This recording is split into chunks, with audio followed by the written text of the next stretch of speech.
కవిత గారు పోటీ చేస్తే టీఆర్ఎస్ అయితే అస్సలు గెలవదు, టీఆర్ఎస్ గెలవదు, కవితక్క గెలవదు. ఎందుకంటే ఒక పార్టీలోకి వెళ్ళి ఇద్దరు పోటీ చేసినట్టు అవుతుంది, అక్కడ ఒక బీఫామ్ మీద ఇద్దరు పోటీ చేసినట్టు అవుతుంది తప్ప ఇలా కవిత గారు కంపల్సరీ ఆమె పోటీ చేస్తే మినిమం అయితే ఒక 20 నుంచి 25 వేలు అయితే గ్యారంటీ వస్తాయి. ఎందుకంటే జాగృతి కార్యకర్తలు కానీ అందరు కానీ ఓట్ బ్యాంక్ ఉంటుంది. ఏదేమైనా కవితక్క గారు గిట్ట పోటీ చేస్తే గిట్ట మళ్ళీ కాంగ్రెస్ గెలిచే అవకాశం ఉంటుంది. అంటే ఇక్కడ ముఖ్యంగా చూసుకుంటే కాంగ్రెస్ మాత్రం ఆల్రెడీ వన్ సైడ్ అయిపోయింది. నవీన్ యాదవ్ గారికి సీట్ కన్ఫర్మ్ 99% అని చెప్పి ప్రచారం జరుగుతుంది. మరి ఇటువంటి సందర్భంలో ఇంకా బీఆర్ఎస్ అనేది క్యాండిడేట్ ని అనౌన్స్ చేయలేదు.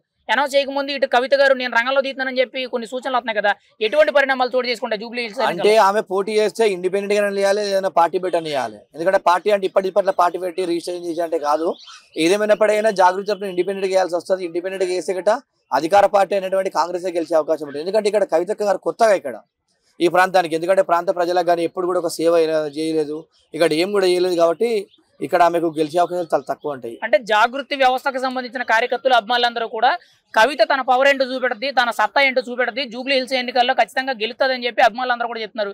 ఒకవేళ గెలిస్తే మాత్రం ఖచ్చితంగా కేసీఆర్ గారికి ఎన్నికని బీఆర్ఎస్ పార్టీకి కేటీఆర్ కి ఇది ఒక అవమానం అని చెప్పుకోవచ్చా? 100% అండి. ప్రజలు ఓట్లు వేసినప్పుడు ఆమె ఆత్మవిశ్వాసం ఉంది, ప్రజలకు పనిచేస్తారనే ఉద్దేశంతో వేసిన అనుకుంటారు.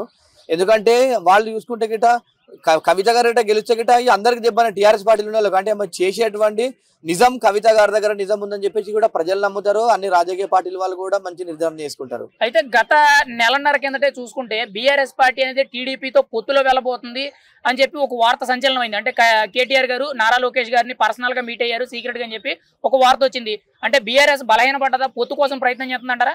ఇక్కడ పొత్తు అనేది జరగదండి. ఎందుకంటే ఇక్కడ ఎన్డీఏలా మనకి తెలుగుదేశం పార్టీ ఉంది, తర్వాత జనసేన వీళ్ళంతా ఎన్డీఏలు ఉన్నారు. ఎన్డీఏలు ఉన్నప్పుడు ఇక్కడ బై ఎలక్షన్ కోసం వాళ్ళు పెట్టుకునే ఆస్కారం ఉండదు.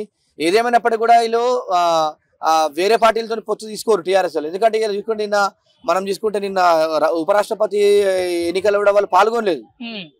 కంపల్సరీ అసలు జూబ్లీ హిల్స్ లో మాత్రం, ఎందుకంటే ఇక్కడ కూడా పోటీ చేస్తారో చేయరు అనేది నమ్మకం. ఎందుకంటే సిట్టింగ్ ఎమ్మెల్యే ఉన్నాడు కాబట్టి చేయకుండా పరుగు పోతుంది అని చెప్పి ఇంటెన్షన్ ఇక్కడ చేస్తారు తప్ప ఇక్కడ ఇంకా టీఆర్ఎస్ అంత సీన్ లేదు ఈసారి. అంటే మీరు చెప్పిన సమాధానం బట్టి చూస్తుంటే ఇప్పుడు చెప్పిన ఉదాహరణ ఏదైతే ఉందో ఉపరాష్ట్రపతి ఎన్నికల్లో కూడా బీఆర్ఎస్ పార్టీ ఎన్నికకు దూరంగా ఉంది. వాళ్ళకున్న 4 ఎంపీలైనా దూరంగా ఉన్నారు.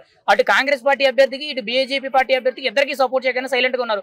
ఒకవేళ అదే జరిగితే ఖచ్చితంగా రాబోయే ఎన్నికల్లో కూడా సింగిల్ గానే వెళ్తుందంటారా బీఆర్ఎస్ సింగిల్ గానే వెళ్తుంది. రాబోయే ఎన్నికల్లో బలంగా ఉంటారు టీఆర్ఎస్, కానీ బై ఎలక్షన్లు ఉండదు. ఈ బై ఎలక్షన్లు ఎందుకంటే అధికార పార్టీ అన్ని బలాలతో ఉంటది కాబట్టి కంపల్సరీ ఇక్కడ ఇప్పుడు టీఆర్ఎస్ పార్టీ బలంగా చూసే అవకాశం లేదు.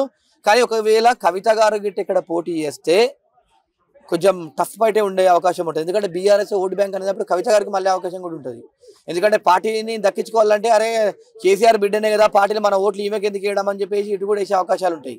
ఇప్పుడు కవిత గారు ఇక్కడ జూబ్లీ హిల్స్ ఎన్నికల్లో పోటీ చేయడంతో పాటు ఇంకోవైపు కొత్త పార్టీ పెడతారు అని చెప్పి ఒక వార్త వస్తుంది, ఇంకోవైపు టీడీపీలోకి వెళ్తారనే వార్త కూడా వస్తుంది. ఏది నిజం అవుతుంటారు? కొత్త పార్టీ పెడతారా లేదా టీడీపీలోకి వెళ్ళే అవకాశం ఉందంటారా?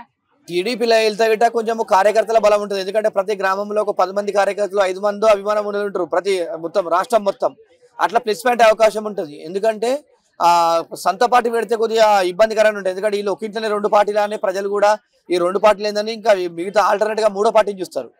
కాబట్టి ఆమె తెలుగుదేశం పోతేనే మంచి నిర్ణయం. ఎందుకంటే కేసీఆర్ గారి బిడ్డ, ఎందుకంటే ఒక గ్రౌండ్ స్థాయి అయితే ఉంది, కార్యకర్తల బలం అయితే ఉంటుంది కొద్దిగా. అయితే నిన్న నారా లోకేష్ గారు ప్రెస్ మీట్ ముందు కూడా మాట్లాడుతూ కవిత గారిని పార్టీలోకి తీసుకుంటే ఖచ్చితంగా జగన్మోహన్ రెడ్డిని కూడా పార్టీలోకి ఆహ్వానించినట్టే, అసలు వాళ్ళతో పొత్తులే మాకు వద్దని చెప్పి ఆయన చాలా మోమాటం లేకుండా ముఖం మీదే చెప్పడం జరిగింది. దాని గురించి మీరేం చెప్తారు?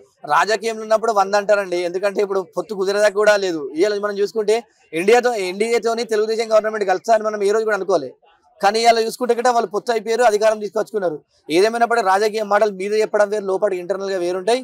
ఏదేమైనప్పటికీ కూడా ఇక కవిత గారు గిట్ట తెలుగుదేశం పార్టీని తీసుకుంటే తెలుగుదేశం పార్టీ పూర్వ వైభవం వచ్చే అవకాశం కనబడుతుంది. ఒక మాటలో జూబ్లీ హిల్స్ ఉప ఎన్నికల్లో కవిత గారు ఆ బరిలో దిగితే ఖచ్చితంగా ఎలా ఉంటది ఫైట్, ఎవరు గెలిచే అవకాశం ఉందంటారా? కాంగ్రెసా, బీఆర్ఎస్ లేదా కవిత గారా? అంటే కాంగ్రెస్ కుని కవిత గారికి మధ్యలో టఫ్ ఫైట్ ఉంటది. ఎందుకంటే కవిత గారికి కేసీఆర్ బిడ్డ అని, అదేవిధంగా జాగృతి కార్యకర్తలు ఉన్నారు, కొద్దిగా తెలంగాణ ఆడబిడ్డ అని కొద్దిగా సింపతి ఉంటది. ఏదేమైనప్పటికీ కూడా కవిత గారి గిట్ట పోటీ చేస్తే 100% కాంగ్రెస్ కవిత గారి మధ్యలో టఫ్ ఫైట్ ఉంటుంది.